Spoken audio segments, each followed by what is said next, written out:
मी सर्वप्रथम आमचे महाराष्ट्राचे मुख्यमंत्री देवेंद्र फडणवीस साहेब, आमचे महाराष्ट्र प्रदेश अध्यक्ष रवींद्र चव्हाणजी आणि आमचे मीरा भाईंदरच्या आमदार नरेंद्र मेहताजी, आमचे जिल्हा अध्यक्ष दिलीप जैनजी, मी सर्वांच्या या ठिकाणी आभार व्यक्त करते। त्यांनी विश्वास दिखावलेला आहे, माझ्यावर विश्वास दाखवलेला आहे, ते विश्वासवर मी खरी उतरणार।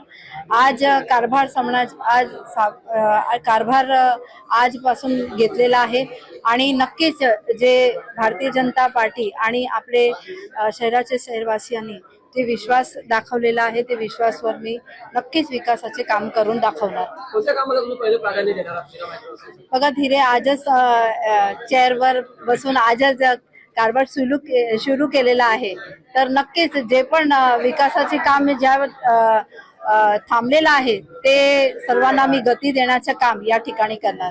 अजूनपर्यंत प्रशासक होते, अजूनपर्यंत प्रशासकाची सत्ता आहे, मोठ्या प्रमाणात घोटाळे झाले अशी सुद्धा चर्चा मीरा भाईंदरमध्ये, त्याकडे तुम्ही काय लक्ष घालणार आहात? बरोबर आहे, या 3 वर्षापासून हे महापौर उपमहापौर कोणीच नव्हते प्रतिनिधी आणि सर्व आयुक्त साहेबकडे होत्या, तर आता सर्वांना या जनताचाच या दालन आहे आणि जनताने यावं, त्यांचे जे पण प्रश्न असतील ते प्रश्नावर आपण त्यांचं काम करू आणि जे विश्वास त्यांनी सर्वांनी दाखवलेला आहे ते विश्वासावर आपण नक्कीच या ठिकाणी विकासाचे काम दिसतील। शहराला सर्वांनी एक जे अनेक काम आहे, मी मेट्रोच्या असो, आपले सूर्या डॅमच्या पाणीच्या असो, सिमेंट रोड आहे, अनेक असा विषय आहे, ते विषयावर आपण काम करू।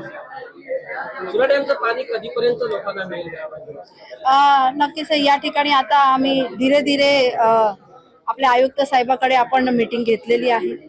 आता 18 तारखेला आपली फर्स्ट महासभा पण आहे, तर त्याच्यामध्ये अनेक विषय त्याच्यामध्ये पण आहे आणि येत्या काळामध्ये आपल्याला सर्व कामे गतिशील दिसतील।